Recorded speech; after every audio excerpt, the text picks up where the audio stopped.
ચાર એવા પરિબળો કહી દઉં જે આપણી મેન્ટલ હેલ્થને સૌથી વધારે ઈજાગ્રસ્ત કરે છે. મોડર્ન લાઈફના 4 બિગ ઓબ્સ્ટિકલ્સ. ઓકે, તો એમાં જે પહેલું છે ને એ છે over ambition. Now this is આ આજકાલનું નથી, આ કોમન છે, પણ ધીસ ઇઝ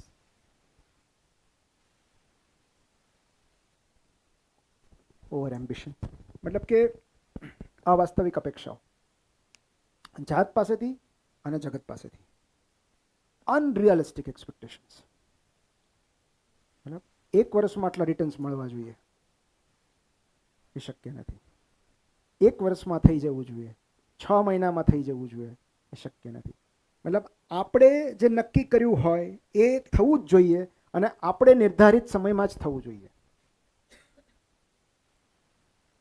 સો એ unrealistic expectations. Okay, so first is એટલે એમ્બિશન્સ આવું ખોટું નથી, પણ there should not be any deadline. અને એટલે જ બીજું જે ઓબ્સ્ટિકલ છે એ છે ઇન્સ્ટન્ટ. ઇન્સ્ટાગ્રામ નહીં, આઈજી એટલે ઇન્સ્ટન્ટ ગ્રેટિફિકેશન. ઇન્સ્ટન્ટ ગ્રેટિફિકેશન આપણે તાત્કાલિક જોઈએ, તાત્કાલિક જોઈએ છે. અને ઇન્સ્ટન્ટ ગ્રેટિફિકેશન એ સૌથી મોટું વ્યસન છે અત્યારનું, ઇઝ એડિક્શન. કારણ કે આપણને ઇન્સ્ટન્ટ ગ્રેટિફિકેશનની ટેવ પાડવામાં આવી છે કે તમે ફોટોગ્રાફ મૂકો અને તરત 100 લાઇક આવી જાય. તમે શોપિંગ કરો ને બીજા દિવસે તો તમારે ત્યાં ડિલિવર થઈ જ ગયું હોય, 10 જ મિનિટમાં પિઝા આવી જાય. ઇન્સ્ટન્ટ ગ્રેટિફિકેશન છે. તમે મેસેજ કરો ને ગ્રીન બ્લુ ટિક લાગી જાય ને તરત જવાબે આવી જાય, ઇન્સ્ટન્ટ ગ્રેટિફિકેશન છે. તો રાહ જોવાની ટેવ ભૂલાતી જાય છે, રાહ જોવાની વૃત્તિ ભૂલાતી જાય છે. અને એને ડિલેડ ગ્રેટિફિકેશન કહેવાય. મતલબ તમે દિવસો સુધી, મહિનાઓ સુધી, વર્ષો સુધી સંઘર્ષ કર્યા પછી પરિણામ મેળવો, એ ડિલેડ ગ્રેટિફિકેશન છે. જેવું આપણે એક્ઝામમાં કરતા, આખું વર્ષ મહેનત કરીએ ત્યારે છે કે રિઝલ્ટ માર્ક્સ આવે, એ ડિલેડ ગ્રેટિફિકેશન છે. તમે 2 વર્ષ નોવેલ ઉપર વિચાર કરો ત્યારે બુક આવે, એ ડિલેડ ગ્રેટિફિકેશન છે. તમે લખતા હો, તમારા મનમાં પ્લોટ હોય, પણ એ પબ્લિશ થાય અને વાચક સુધી પહોંચે, એ ડિલેડ ગ્રેટિફિકેશન છે. તમે આજે એક લાઈન લખીને વાહવાહી નથી થવાની. તમે કોઈ પેઇન્ટિંગ શરૂ કર્યું અને તાત્કાલિક કઈ આખું પિક્ચર બની નથી જવાનું, એ ડિલેડ ગ્રેટિફિકેશન છે. સો તમે જો ડિલેડ ગ્રેટિફિકેશન માસ્ટર કરી શકો તો એવરીથિંગ ઇઝ ફાઇન. કારણ કે પછી એ કર્મ ઓરિએન્ટેડ બની જાય છે, રિઝલ્ટ ઓરિએન્ટેડ નથી રહેતું. આઈજી રિઝલ્ટ ઓરિએન્ટેડ છે. તમે જે કર્યું છે એનો તાત્કાલિક પુરસ્કાર મળવો જોઈએ, તાત્કાલિક પરિણામ મળવું જોઈએ, તાત્કાલિક તમને દેખાવું જોઈએ result. So that is instant gratification. એટલે આ સૌથી મોટો પ્રોબ્લેમ છે. અને એટલે જ એક બહુ સરસ ટર્મ છે, આઈ થિંક તમે કદાચ સાંભળ્યું હોય, ધ સ્ટોકડેલ પેરાડોક્સ. સાંભળ્યું છે આ નામ?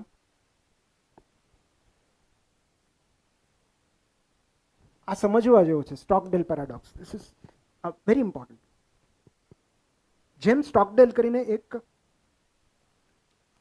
સૈનિક હતા અમેરિકાના, અને જ્યારે અમેરિકા અને વિયેતનામ વચ્ચેનું યુદ્ધ થયું ત્યારે એમનું જે જેટ હતું એ જેટ ઉડાવતા હતા અને એમનું જેટ તોડી પાડવામાં આવ્યું દુશ્મન દેશ દ્વારા, એટલે વિયેતનામ દ્વારા.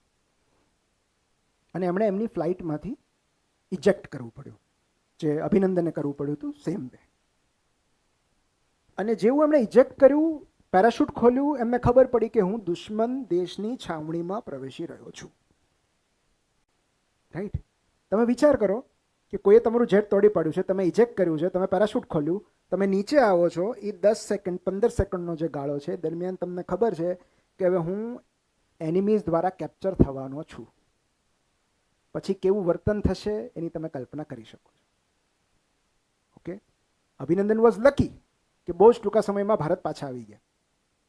પણ સામાન્ય રીતે એવું થતું નથી, કારણ કે એ જે એને પ્રિઝનર ઓફ વોર કહેવાય, તો એ જે યુદ્ધ કેદી હોય એના પછી નિયમો પછી ઘડાયા. પહેલા તો અમાનવીય વર્તન થતું, તમે કલ્પના ન કરી શકો એવું વર્તન થતું, એવો જુલમ, અત્યાચાર. તો આ ત્યારના સમયની વાત છે, લગભગ ઇટ વોઝ 1970, હું ભૂલતો ન હોતો. તો એ જ્યારે એ નીચે ઉતરતા હતા, when he was in the parachute and he was coming down, ત્યારે એમણે જાતને એક વચન આપેલું કે વધી વધીને 5 થી 7 વર્ષ હું એક એવા વિશ્વમાં પ્રવેશી રહ્યો છું જ્યાં 7 વર્ષ સુધી મારે જુલમ, અત્યાચાર, વેદના અને પીડા સહન કરવાની છે. આઈ કેનોટ એક્સપેક્ટ એનીથિંગ એલ્સ. મારી સાથે અમાનવીય વર્તન થશે, બટ આઈ વિલ સર્વાઈવ. અને થયું એવું છે. જેવાય નીચે આવ્યા એમને કેપ્ચર કરી લેવામાં આવ્યા, યુદ્ધ બંદી બનાવી દેવામાં આવ્યા. એન્ડ હી વોઝ ટોર્ચર્ડ લાઈક હેલ, બહુ જ ખરાબ રીતે. અને ખાલી એક નહોતા, આવા ઘણા બધા પ્રિઝનર્સ હતા કે જેમની સાથે અમાનવીય વર્તન થયું અને એમને ત્યાં પૂરી રાખવામાં આવ્યા, એમને ગુલામ બનાવવામાં આવ્યા, જુલમ કરવામાં આવ્યા. અને ખાલી ફિઝિકલ એબ્યુઝ નહીં, સેક્સ્યુઅલ એબ્યુઝ એન્ડ એવરીથિંગ. અને ફાઇનલી 7 વર્ષ પછી એમને મુક્ત કરવામાં આવ્યા. જ્યારે એમનો ઇન્ટરવ્યૂ લેવામાં આવ્યો ત્યારે ઇન્ટરવ્યુઅરે એમને પૂછ્યું કે એવું કોણ હતું જે સકમ થઈ ગયું, જે મરી ગયા, જે બહાર ના આવી શક્યા, જે જુલમને સરેન્ડર થઈ ગયા અને દે ડાઈડ વિધિન ધ કેમ્પ. અને એમનો એક જ જવાબ છે, આપણને વિચાર તો કરી મૂકે છે. અને એમણે એક જ વર્ડમાં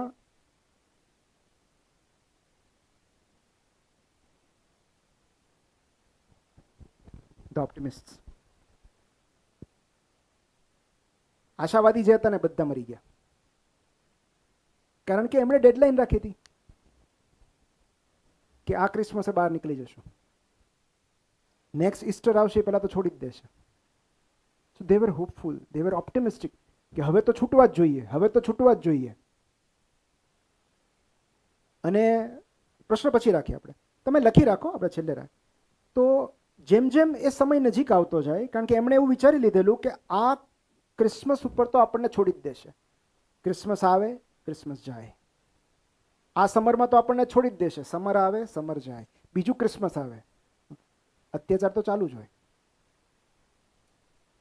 તો જેટલા ઓપ્ટિમિસ્ટ હતા એ ભાંગતા ગયા, તૂટતા ગયા, કારણ કે એમની જે આશા હતી એ તૂટતી ગઈ.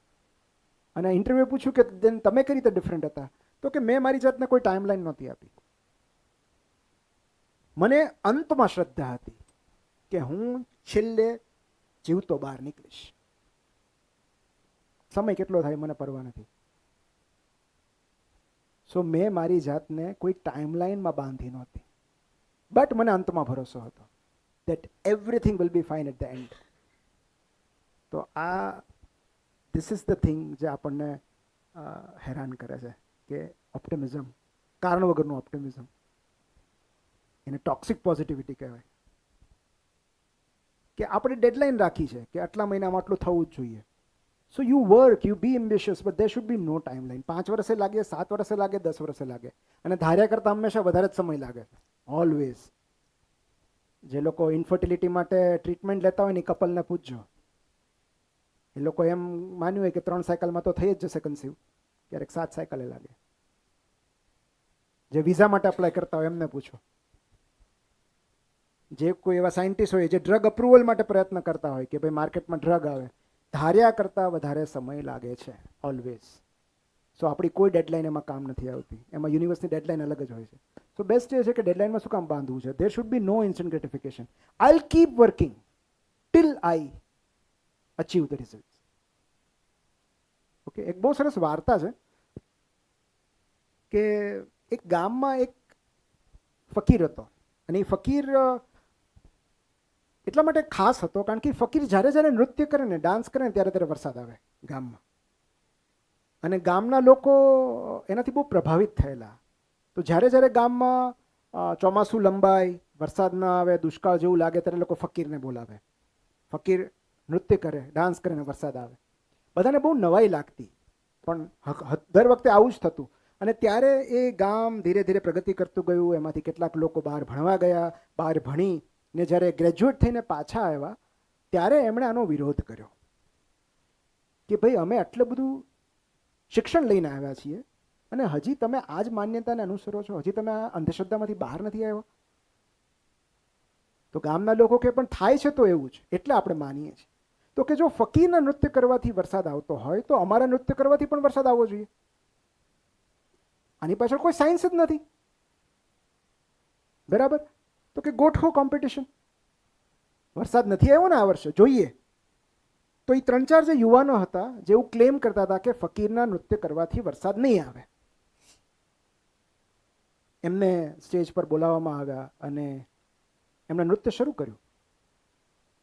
2 કલાક, 3 કલાક, 6 કલાક, છેવટે થાક્યા અને બેસી ગયા કે વરસાદ તો આવ્યો નહીં. પછી ફકીરને બોલાવવામાં આવ્યો. ફકીરે પોતાનું નૃત્ય શરૂ કર્યું. 6 કલાક, 8 કલાક, 12 કલાક, 18 કલાક, 3 દિવસ સુધી નાચ્યો. ચોથા દિવસે વરસાદ આવ્યો અને યુવાનોએ પૂછ્યું કે ભાઈ આનું રહસ્ય અમને કહો.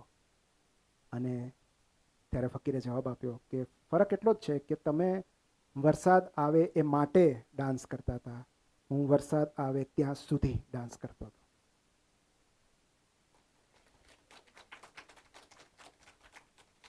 That is delayed gratification.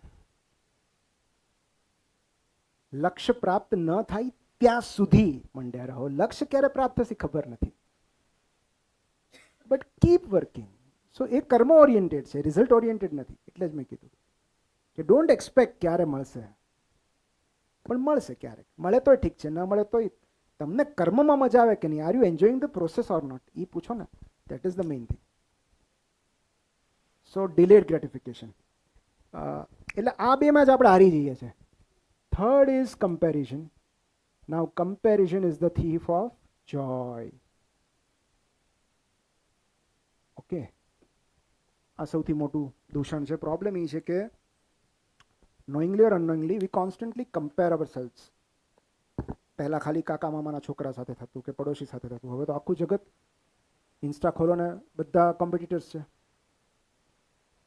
સો કમ્પેરિઝનને કારણે ઘણી બધી માનસિક યાતના છે. તો જે ક્ષણે આપણે વી સ્ટોપ કમ્પેરિંગ, આપણે આપણી યુનિકનેસને વફાદાર રહેવાનું છે. દરેક પાસે કશુંક એવું છે જે બીજા કોઈ પાસે નથી. હવે તમે વિચારો, આપણા ફિંગરપ્રિન્ટ પણ સેમ નથી હોતા, આપણા ડીએનએ પણ સેમ નથી હોતા. તો આપણી યુનિકનેસ કેટલી યુનિક હશે. Okay, so comparison is the thief of જોય. એક શાંત ઝરણાને કાંઠે એક કાચબો રહેતો હતો અને એ પોતાની મસ્તીમાં જીવતો હતો. ત્યારે એક દિવસ એક ખિસકોલીને કહ્યું કે ભાઈ તું કેટલું ધીમું ચાલે છે, તને કંટાળો નથી આવતો?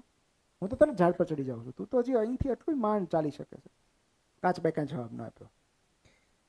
બીજે દિવસે એક પોપટ આવ્યો અને પોપટે કહ્યું કે તું શું કામ ઢાલમાં સંતાયા કરે છે? જગતનો સામનો કરતા ડરે છે કે શું?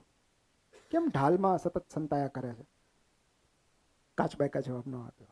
ત્રીજે દિવસે આ બધું જોઈ રહેલા સસલાથી રહેવાયું નહીં. એણે કહ્યું કે લોકો તને આટલા ટોણા મારે છે, આટલું સંભળાવી જાય છે, તું કેમ રિએક્ટ નથી કરતો, જવાબ કેમ નથી આપતો? ત્યારે કાચબાએ કહ્યું કે એ મને અસર એટલા માટે નથી કરતું કે એ વિશે રોજ સવારે હું મારી જાત સાથે વાત કરી લઉં છું. એટલે પહેલાં એ પૂછ્યું કે શું વાત કરો છો? તો કે હું દરરોજ સવારે મારી જાતને રિમાઇન્ડ કરાવું છું કે જગતને જે કહેવું એ કહેવા દે, જે તારી પાસે છે એ બીજા કોઈ પાસે નથી. તારી ધીરજ ને તારી ઢાલ એ જ તારી શક્તિ છે. ઓકે, તો અને એકચ્યુઅલમાં કે ઇન્ટુ ધ શેલ કોણ જઈ શકે? કાચબો. ઇન્ટ્રોસ્પેક્ટ ખાલી કાચબો જ કરી શકે છે, જે અંદર જાય છે. તો પોતાની ગતિએ આગળ વધવું એ સૌથી મોટી મોજ છે. એને જોગાયોગ કહેવાય, joy of going at your own pace. Joy of going at your own pace. હું મારા ઘરેથી અમદાવાદ જવા નીકળ્યો અને મને 10 ગાડીઓ ઓવરટેક કરીને ચાલી ગઈ, તો એનાથી કંઈ મારી યાત્રા નિરર્થક નથી થઈ જતી. એ આગળ નીકળી ગયા એટલે કંઈ હું ખોટા રસ્તા પર નથી. મેં વચ્ચે ગેલોપ્સમાં હોલ્ડ લીધો હોય, પેટ્રોલ પુરાવા ગાડી ઊભી રહી હોય, મને ક્યાંક અમસ્તું કોઈ ઝાડ નીચે બેસવાનું મન થયું હોય, મને મારી યાત્રાનો આનંદ છે. જે હરીફાઈમાં છે જ નહીં એને તમે કઈ રીતે હરાવી શકો? જે હરીફાઈમાં ભાગ જ નથી લેતું એને તમે કઈ રીતે હરાવી શકો? So joy of going at your own pace. કે you are not actually, we are not in competition. એક બહુ સરસ બુક છે, 0 to 1, પીટર થિલની 0 to 1. અને જે બિઝનેસમેન છે, એન્ટરપ્રેન્યોર્સ છે, એમણે તો ખાસ વાંચવું જોઈએ કે તમે તમારા બિઝનેસને કઈ રીતે યુનિક બનાવી શકો, how you can escape the competition. 0 to 1. કે બાકીના 10 લોકો જે કરે છે તમે કરશો તો તમે કોમ્પિટિશનમાં જ છો. તમે કોમ્પિટિશનમાંથી એસ્કેપ કઈ રીતે કરી શકો? You have to encash your uniqueness. That is 0 to 1. કે તમારે કંઈક એવું એડ કરવાનું છે જે બીજા કોઈ પાસે નથી. હું તમને બહુ સિમ્પલ એક્ઝામ્પલ આપું કે આ મેં છોકરાઓને કીધું હતું, સુરતમાં સાર્વજનિક યુનિવર્સિટી છે, તો એ લોકોનું ગ્રેજ્યુએશન સમારોહ હતો, એટલે કોન્વોકેશન વિધિ, કોન્વોકેશન હતું. તો એમાં એ લોકોએ મને સ્પીચ આપવા બોલાવ્યો હતો. ત્યારે છોકરાઓ બધા બહુ એમ્બિશિયસ છોકરાઓ હતા. ત્યારે મેં એમને કીધું હતું કે જો હું તમને બહુ સાદી રીતે સમજાવું કે I may not be the best urologist. Okay, એવા ઘણા બધા યુરોલોજિસ્ટ હશે જે મારા કરતાં વધુ અનુભવી હોય, વધુ નોલેજેબલ હોય, વધુ ઇક્વિપ્ડ હોય. So I may not be the best urologist. Second, I may not be the best author. એવા ઘણા બધા ગુજરાતી લેખકો છે જે મારા કરતાં વધુ સમૃદ્ધ છે, જેમનું શબ્દ ભંડોળ વધારે છે, જેમની ભાષા સમૃદ્ધિ વધારે છે, જેમની લેખન શૈલી વધુ સારી છે, જેમની પાસે વાર્તાઓ સરસ છે. So I am definitely not the best author. I may not be the best speaker. કારણ કે ઘણા બધા એવા વક્તાઓ છે જે મારી કરતાં સરસ બોલે છે, અસ્ખલિત બોલે છે, સરસ મજાની વાતો લઈ આવે છે. So I may not be the best speaker. પણ જે યુરોલોજિસ્ટ હોય, જે ઓથર હોય, જે સ્પીકર હોય, એવું હું એકલો જ છું.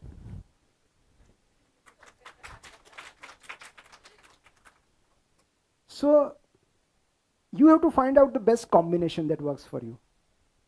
કારણ કે કોઈ એક જગ્યાએ તો તમે નિપુણતા નહીં મેળવી શકો. You cannot B the best in one particular field. You know, આ એવું નથી કે તમે સચિન તેંડુલકર કે વિરાટ કોહલી, એ આખી વાત જ અલગ છે. પણ તમે જે કામ કરી રહ્યા છો એમાં કોઈકની કોમ્યુનિકેશન સ્કિલ સારી હોય છે, કોઈનો કન્વિન્સિંગ પાવર સારો હોય છે, કોઈની લીડરશિપ સ્કિલ સારી હોય છે. સો તમારું કયું કોમ્બિનેશન છે જે તમને યુનિક બનાવે છે, અને દરેક માટે અલગ હોવાનું છે. સો જો આ 3 પરિબળો માત્ર મને જ લાગુ પડે છે તો હું ક્યાં કોમ્પિટિશનનો હિસ્સો જ નથી ને. હવે હું રમતમાં છું જ નહીં ભાઈ. સો પ્રોબ્લેમ શું છે રેટ રેસનો, કે તમે જીતો તો છેવટે તો ઉંદરડું જ કહેવાઓ છો ને તમે. Even if you win the rat race, ultimately you are a rat. તો અહીંયા તો એ જ જીતે છે જે દોડમાં ભાગ નથી લેતો. So you are not a part of any competition or comparison. અને આ જો તમે બિલીવ નહીં કરો, તમારી મરજી વિરુદ્ધ કોઈ તમને હરીફાઈમાં ન ધકેલી શકે. સ્કૂલની બાબત અલગ છે કે તારા ભાઈબંધના કેટલા આવ્યા, પણ કોલેજની બહાર નીકળ્યા પછી તમે જ, અને there is only one competitor, your previous self.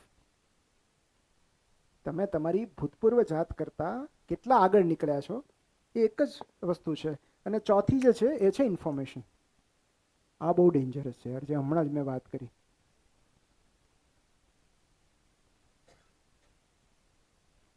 કારણ કે આ વધારે ચિંતાજનક છે, કારણ કે આપણે હવે ડેટાના યુગમાં પ્રવેશી ગયા છીએ, માહિતીઓના વિશ્વમાં પ્રવેશી ગયા છીએ. ચેટ જીપીટી છે, ગૂગલ છે, ન્યૂઝ ચેનલ્સ છે, સોશિયલ મીડિયા છે, એડવર્ટાઇઝિંગ એજન્સી છે, માર્કેટિંગ એજન્સીસ છે. અને unfortunately this market is designed to depress us. જો કોઈ બિઝનેસ ઓનર્સ હોય તો પ્લીઝ મને માફ કરજો, પણ આ હકીકત છે. આ બજારની રચના એક સામાન્ય માણસને નિરાશ, હતાશ અને નિમ્ન કરવા માટે થયેલી છે. કારણ કે જો તમે સંતુષ્ટ થઈ જશો તમારી જાતથી ને તમારા જગતથી, તો બજાર કઈ રીતે ચાલશે, ધંધો કઈ રીતે આગળ વધશે. એ તો સોક્રેટિસે એવું કીધું હતું કે આ બજારમાં એવી કેટલી બધી વસ્તુઓ છે જેની મને જરૂર નથી. બધા એવું નહીં કહી શકે, કેટલાકને તો જોઈને ઈચ્છા થાય ખરીદવાની. બધામાં એ સોક્રેટિસ નહીં વસતો કે કેટલું બધું છે જેની મારે જરૂર જ નથી યાર. તો જો તમે તમારી જાત સાથે સંતુષ્ટ થઈ જશો તો બિઝનેસ કઈ રીતે ચાલશે, ઇકોનોમી કઈ રીતે ચાલશે. They want you to buy. હું હમણાં લાસ્ટ યર અમેરિકા ગયો ત્યારે હું જેમના જે મિત્રના ઘરે ઉતર્યો તો મેં એને એટલું જ કહ્યું કે આ તો કન્ઝ્યુમર્સ કન્ટ્રી છે. તમે વોલમાર્ટમાં જાઓ કે કોઈ પણ જગ્યાએ જાઓ, લોકો થેલાના થેલા ભરીને લઈ જાય. મને એમ થાય આટલું બધું ક્યારે વપરાતું હશે. They are compulsive buyers. A shopping હોય, ગ્રોસરી હોય, કંઈ પણ હોય, એપરલ્સ હોય, દે આર કન્ઝ્યુમર્સ.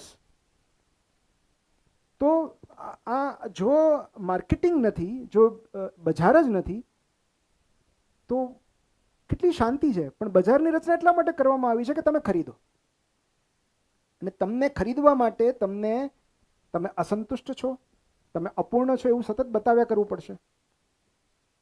જો તમને કોઈ ઇનકમ્પ્લીટ હોવાની અનુભૂતિ નહીં કરાવે તો તમે રેમન્ડના કપડાં કમ્પ્લીટ મેન કઈ રીતે બનશો?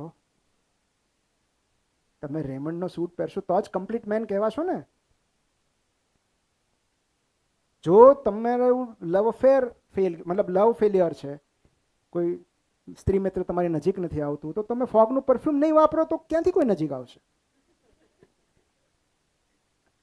તો તમારી અપૂર્ણતાઓ તમને યાદ કરાવવામાં આવે છે કે જો તમે દુઃખી છો, જો તમારી પાસે આ નથી, હજી રહી ન જતા, તો એટલે સેવિંગની ઓફર આવે કે સેવ એટલા. હવે આજ સુધી મને નથી સમજાણું કે પૈસા ખર્ચીને કોઈ કઈ રીતે બચાવી શકે. સો આ ઇન્ફોર્મેશન છે કે તમને સતત ઇન્ફોર્મેશન આપવામાં આવે છે કે જો અહીંયા સેલ છે, આણે આ ખરીદ્યું, આણે આ કાર ખરીદી. અને આટલું બધું ઇન્ફોર્મેશનનું જ્યારે બોમ્બાર્ડિંગ થાય ને, ત્યારે સૌથી પહેલા માહિતીનો અતિરેક માનસિકતાને ઇજાગ્રસ્ત કરે છે. એ કોઈ પણ ઇન્ફોર્મેશન હોય તો માહિતીનો અતિરેક માનસિકતાને ઇજાગ્રસ્ત કરે છે. અને એટલે જો કોઈને વિનાશ તરફ લઈ જવા હોય તો બીજું કંઈ જ કરવાની જરૂર નથી. એની આસપાસથી પુસ્તકો, પ્રવાસ, રમતગમત, સંગીત આ બધું હટાવી દો અને એક મોબાઈલ પકડાવી દો. એ આપોઆપ નાશ પામશે. કાંઈ જ કરવું નહીં પડે. અને એટલે જો સેનિટી તરફ પાછું જવું હોય, માનસિક સ્વાસ્થ્યતા તરફ પાછું જવું હોય, તો માહિતીઓના વિશ્વમાંથી સમયસર નીકળીને અનુભૂતિના જગતમાં પ્રવેશવું પડશે. એવું વિશ્વ જે અનુભૂતિ કરાવે છે, જ્યાં આપણા ઇમોશન્સ પ્રત્યે આપણે અવેર થઈએ છીએ. કોઈ પુસ્તક વાંચીને, રમત રમીને, કોઈ પ્રવાસ કરીને, કોઈની સાથે વાતો કરીને. સો એ અનુભૂતિના વિશ્વમાં પ્રવેશવું પડશે. સો ઇન્ફોર્મેશન ઓવરડોઝ ડિસ્ટ્રોયઝ અવર મેન્ટલ હેલ્થ. અને મોટા ભાગનું તમે જોજો, તમે ક્યાંથી ઉદાસીની શરૂઆત થઈ, ચિંતાની શરૂઆત ક્યાંથી થઈ, તમે એનું ઓરિજિન ટ્રેસ બેક કરો તો કાં તો કોઈ રીલ હશે, કાં તો કોઈ ઇન્ફોર્મેશન હશે. 4 જણ ફરવા ગયા અને તમે રહી ગયા. એ ઇન્ફોર્મેશન તમારા સુધી પહોંચી, પછી દુઃખની શરૂઆત થઈ. તમે જોયું તો તમને ફોમો ક્રિએટ થયો કે આ તો મને બોલાવી જ નહોતી, આ ક્યારે કીધું થયું, ક્યારે જઈ આવ્યા, મને કેમ નહોતું કીધું. સો એ ફોમો થયું ને, ફિલિંગ ઓફ મિસિંગ આઉટ. તમને એવું લાગ્યું કે આ ઇન્ફોર્મેશન મારા સુધી કોણે પહોંચાડી? અલ્ગોરિધમે. Algorithm is very smart. તો એ તમને એવું જ ફીલ કરાવશે, એવું જ બતાવશે જે તમને અપૂર્ણ લાગે. તમારી જાત મતલબ એક આલિશાન 5 સ્ટાર હોટલ બતાવે, એક સરસ બ્રેકફાસ્ટ સ્પ્રેડ બતાવે, બુફે સ્પ્રેડ બતાવે, તમને એમ થાય કે મારે રોજ બ્રેડ બટર ખાવાના. તો તમને અસંતોષ જન્માવે છે ને, તો જ ચાલશે ને market. So this is how the entire things work. હવે તમે ગમે કે ન ગમે, ધીસ ઇઝ સો. પણ આપણે કેટલું કન્ઝ્યુમ કરવું એ આપણા હાથમાં છે. સો તમે તમારી રીતે રૂલ્સ બનાવી શકો કે કેટલી ઇન્ફોર્મેશન તમારે મેળવવી છે, કોની મેળવવી છે, કોની સ્વીકાર્ય છે, કોની અસ્વીકાર્ય. I may sound very harsh, પણ there has to be some rules જ્યાં સુધી આના ઉપયોગની વાત આવે ત્યાં. Because I live in a bubble. બરાબર. તો મારા સુધી પહોંચવું બહુ અઘરું છે, કારણ કે મને નાહકની ઇન્ફોર્મેશનની જરૂર જ નથી યાર. હું તમે આવો એ પહેલાં હું તમને આઉટરાઇટલી રિજેક્ટ કરું છું કે આ ઇન્ફોર્મેશન મારા સુધી ના પહોંચાડો. કામનું હોય તો મારા પાસે આવી જશે. So it is like a boundary જે આપણે ડ્રો કરવી પડે કે દરેક તમે કેટલાક લોકો એમાંય ગર્વ અનુભવતા હોય કે હું 10 વોટ્સએપ ગ્રુપનો એડમિન છું. અરે ભાઈ, આ કકળાટ છે. જે 10 થેલા તું હારે લઈને ફરે છે ને, એ જ તારી યાતનાનું, એ વજન જ તારી યાતનાનું મુખ્ય કારણ છે. 10 ગ્રુપ એટલે કેટલા ઝઘડા ચાલતા છે ને. કારણ કે કાં તો પોલિટિકલ ડિસ્કશન ચાલતું હોય, કાં તો પારિવારિક ડિસ્કશન ચાલતું હોય, કાં તો ધાર્મિક ડિસ્કશન ચાલતું હોય, કોણે શું કર્યું. હવે બધાના મત એક તો થવાના જ નથી, તો એ તો થવાનું જ છે ને. સો અલ્ટિમેટલી તમારે કયા ડિસ્કશનનો ભાગ બનવું છે, કયા ગ્રુપનો ભાગ બનવું છે, કેટલી ઇન્ફોર્મેશન તમારે સિલેક્ટિવલી ગ્રહણ કરવી છે, એ તો આપણે જ નક્કી કરવું પડશે ને. બિનજરૂરી ન્યૂઝની આપણને જરૂર નથી. કેટલા બધા ન્યૂઝ તમે જુઓ, ન્યૂઝ તમે જુઓ, બદનામી જલ્દી ફેલાય છે. ન્યૂઝમાં જે બદનામી હોય ને એના શેર્સ મેક્સિમમ હોય, કારણ કે લોકોને એક વિકૃત આનંદ આવે ને એમાં. અને દેટ ઇઝ અ વે, એક રસ્તો છે તમારી નિષ્ફળ જાતને સુધન કરવાનો અને શાંત કરવાનો, કે તે કાંઈ ન કર્યું કાંઈ નહીં, તું બદનામ તો નથી, જો આ જો કેવો બદનામ થયો. તો એ તમે તમારી નિષ્ફળતાઓ છુપાવો છો. એટલે સફળ લોકોની બદનામી નિષ્ફળ લોકોનો મુખ્ય ખોરાક હોય છે.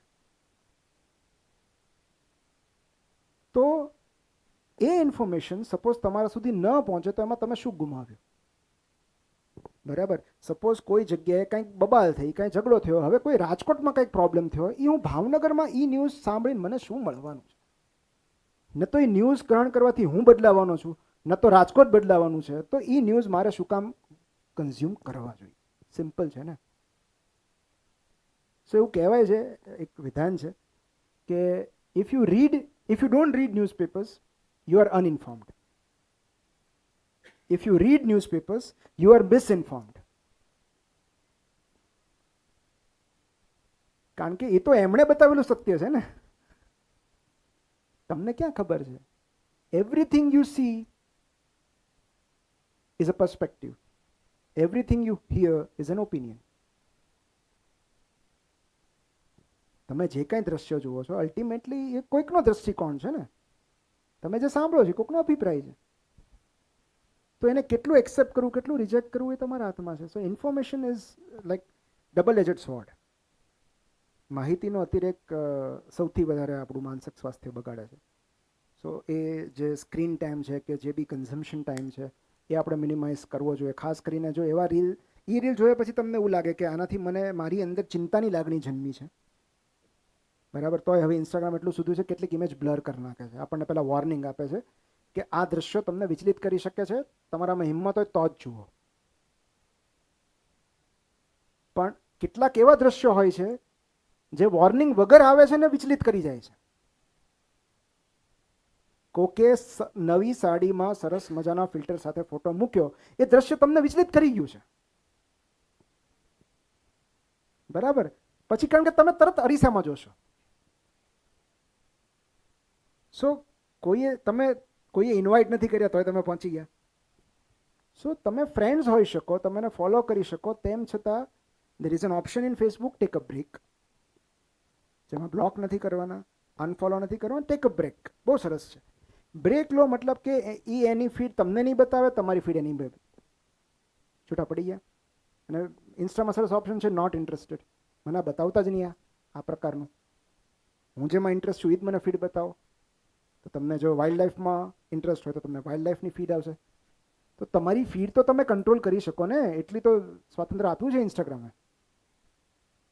સો you can exploit the algorithm that way, કે તમને જેમાં રસ છે એ પ્રમાણે એ પ્રકારની ઇન્ફોર્મેશન તમે ગ્રહણ કરી શકો, જેથી કરીને તમે એ ટૂલને વાપરી શકો, એ ટૂલ તમને ન વાપરે. તમે ઓટો પાયલટ પર ન રહો. બાકી તો એ જે તમને બતાવવા માંગે છે એ જ તમે જુઓ છો. સો આઈ થિંક આ 4 એવી વસ્તુ છે કે જો આ 4 ઉપર આપણે થોડું સંયમ રાખી શકીએ તો બાકી તો કેવું છે કે if you are at peace with yourself, I don't think કે બહુ ડિસ્ટર્બિંગ કંઈ બીજા પરિબળો હોય છે જીવનમાં. કે હું આ જે બ્લેઝ પાસ્કલે કીધું ને કે હું આ ખુરશી પર બેઠો છું, આ પુસ્તક કે આ મારું કામ કે આ મારી મેચ મને કોઈ બતાવતા નહીં. અને આ જગત તમને ત્યારે જ એકલું પાડી શકે છે જ્યારે તમે જગતનો પીછો કરો છો. જેવા તમે એકાંત પ્રિય બની જશો ને લોકો ગોતતા આવશે તમને. એ જગતથી જોવાતું નથી કે આરો આટલા સુખીથી કેમ જીવે છે. તમને કોઈની પડી નથી, તમે તમારું જીવન મોજથી જીવો છો, એ દુનિયાને સૌથી વધારે ડિસ્ટર્બ કરે છે કે આટલી રાજી કેમ છે, કઈ વાતનો રાજીપો છે એટલો બધો, અમારે અહીંયા 10 ટેન્શન છે. સો ક્યારેક એવું હોય કે આપણા જગત પાસેથી અપેક્ષાઓ વધારે હોય છે. And universe is not bound to give us anything. આ જગત કશું જ આપવા બંધાયેલું નથી આપણને, કોઈ ગેરંટી નથી. સો તમે કેટલું આપી શકો છો, તમે કેટલું કન્ટ્રીબ્યુટ કરી શકો છો, એ જ મહત્વનું છે. At some point in time, તમે આજ નહીં તો કાલ નહીં તો આપણને સમજાશે જ તે કે આપણે કોઈને બદલી નથી શકતા, કોઈની પાસેથી અપેક્ષાઓ રાખવી નકામી છે. કોઈ આપે સામેથી તો ગ્રેટિટ્યૂડ, અરે વાહ, મેં ધાર્યું નહોતું કે તમે ગુલાબ લઈને આવશો, પણ તમે ગુલાબ લઈને ના આવો ત્યાં સુધી અહીંયા બેઠો રહું તો હું હેરાન થઈશ. સો અગેન સેલ્ફ વર્થ, તમે ગુલાબ આપો તો જ મારી સેલ્ફ વર્થ છે એવું નહીં. એમ તમે આપશો તો હું સ્વીકારી લઈશ, મારામાં એટલો અહંકાર નથી કે હું રિજેક્ટ કરી દઉં, પણ તમે લઈને આવશો તો જ કાંઈ હું મારી જાતને ઉજવીશ એવું નથી, એવી કોઈ શરત નથી. સો again that is when we create N separate identity, value beyond people. આપણા જે સર્કલ છે એની બહાર આપણે એક વેલ્યુ ક્રિએટ કરી છે, અને એ આત્મબળ આવે છે જ્યારે તમે કોઈ એવી પ્રવૃત્તિમાં ડૂબી જાઓ છો. એ આત્મબળ આપોઆપ આવે. મેં એવા લોકોને જોયા છે, પેશનેટ લોકોને, કે જેમની પાસે એટલા રૂપિયા નથી, લોકોય નથી એમની પાસે, છતાં ખુમારીથી જીવે છે, કારણ કે એમની પાસે એમનું કામ છે, પર્પસ છે એનો, કે મારે આ તો કરવાનું જ છે. લોકોની સેવા કરતા મેં એવા કેટલાક લોકોને જોયા છે જે લોકસેવામાં ગળાડૂબ હોય છે, ખુમારીથી જીવે છે. તો they don't wait for anybody. So I think that is again પેલી હાયરાર્કી આપણે યાદ કરીએ તો છેલ્લે ક્રિએટ આવે છે કે when we create value આ સમાજ માટે. કે બાકી તો તમે આમનામ શ્વાસ લઈને ચાલ્યા જાઓ, શાંતિથી નીકળી જાઓ તો એમાં કંઈ ખોટું નથી.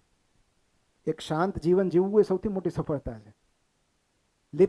લેથ બિયોસસ કહેવાય એને, લેથ બિયોસસ. લેથ બિયોસસ મતલબ એક એવી ગુમનામ જિંદગી જીવવી જે કોઈને ખબર જ નથી. કારણ કે કાં તો તમને એટેન્શન મળશે કાં તો શાંતિ મળશે, બે સાથે નહીં મળે. So you have two decide, attention જોઈએ છે કે શાંતિ? શાંતિ જોઈએ છે, મોજ. જેવું એટેન્શન પાછળ દોડશો ને એટલે શાંતિ છીનવાથી જશે. તો લેથ બિયોસસ મતલબ કે તમે એક એવી ગુમનામ જિંદગી જીવો છો જેની કોઈને ખબર જ નથી. અને કોઈને ન સમજાય એવી જિંદગી જીવી કંઈ અપરાધ નથી. તમને ન સમજાતું હોય, મારી આ લાઈફસ્ટાઈલ છે ભાઈ, હું સવાર 4 વાગે ઉઠું છું, હું 2 વાગે સૂવું છું રાત્રે. તો તમને સમજાય એવી જિંદગી જીવવી કંઈ, મારો જન્મ કંઈ તમને ઇમ્પ્રેસ કરવા નહોતો થયો. અનફોર્ચ્યુનેટલી મને એવું કોઈ અસાઇનમેન્ટ નહોતું આપ્યું કે પૃથ્વી પર જઈને ફલાણા ભાઈને ઇમ્પ્રેસ કરજે કે રાજી કરજે. So I cannot be a people pleaser unfortunately. I am here to perform certain duties towards my family, towards society. અને એ દરમિયાન એક કરતી વખતે જો કોઈ રાજી થાય તો it is my honour and privilege. પણ કોઈને રાજી કરવા માટે હું કામ કરું એ તો મારો સ્વભાવ નથી. So that is a better way of putting things.